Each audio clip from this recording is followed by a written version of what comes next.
মাথায় মাথায় বাড়ি খেলে শিং গজায়। পরে আরেকবার বাড়ি দিলে আর শিং গজায় না। পাগলের দোয়া কামে লাগে। বাচ্চাদের কপালে কালো টিপ না দিলে নজর লাগে। মরিচ গাছ লাগাইলে 20 বার লাগাইতে হয়, তাহলে 20 ধান ঝাল হয় মরিচে। গলায় মাছের কাঁটা বাজলে বিড়ালের পা ধইরা মাপ চাইতে হয়। যমজ কলা খাইলে যমজ বাচ্চা হয়। খাবি না? খাডো মানুষ চিকন বুদ্ধি। হাত চুলকাইলে টাকায়।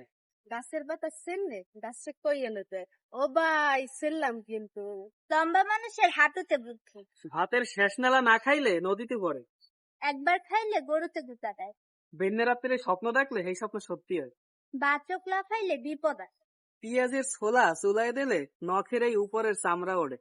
একটা লাকড়ি দিয়ে চুলায় আগুন ধরানো যায় না। আরে বুঝো না, একজনে কি ঝগড়া করতে পারে, দুজন লাগে। তাহলে সন্ধ্যার সময় ঘরে সন্ধ্যাবাতি না দিলে অনেক অমঙ্গল হয়। দাঁত জাগো ওঠে না। কি হতে